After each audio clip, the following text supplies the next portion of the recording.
Would you like to know what's standing in between you and your vision? Hi, this is Stacey Berger here with Mastering Your Mindset. I am passionate about you living a life you love. If you are new to our channel, make sure you subscribe on YouTube, follow us on Facebook for new content every Wednesday and tools to master your mindset so you can live a life you love. So what's standing in between you and your vision? It's making a decision. It's deciding for it. Most people wait for the conditions to line up till they have all of the answers before they decide for their vision. And the way we create results is actually deciding in the absence of knowing how. Deciding in the absence of having all of the resources, all of the connections, all of the ideas. And until we make that decision, nothing changes. No molecules are moving. But once we decide, that's what moves the energy. The interesting thing about the word decide is it actually comes from the meaning to cut away.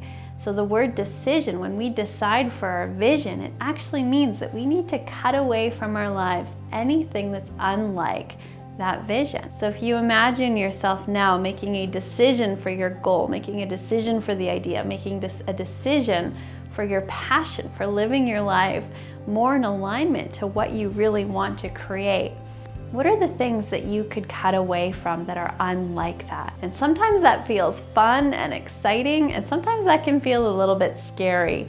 It can mean letting go of relationships, letting go of jobs, letting go of belief systems, letting go of different things in our life, letting go of habits. Maybe it's just letting go of watching TV or time on social media or complaining. But what is it that you can decide for and decide to cut away from your life as you're moving towards your vision?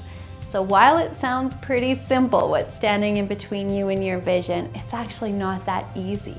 It's not that easy to decide for something when we don't know how it's all going to work out. But that is what's required to create results. So are you ready to decide for your vision? Are you ready to make a decision in the absence of knowing how? And once you make that decision, we really do need to decide over and over and over again for it. And if you need some help making that decision, I encourage you to sign up for the complimentary strategy session in the link below, where myself or one of my team members, we will help you get clear about what it is and support you in making that decision. A decisive energy is so powerful. So here is to you deciding for your vision and to your success.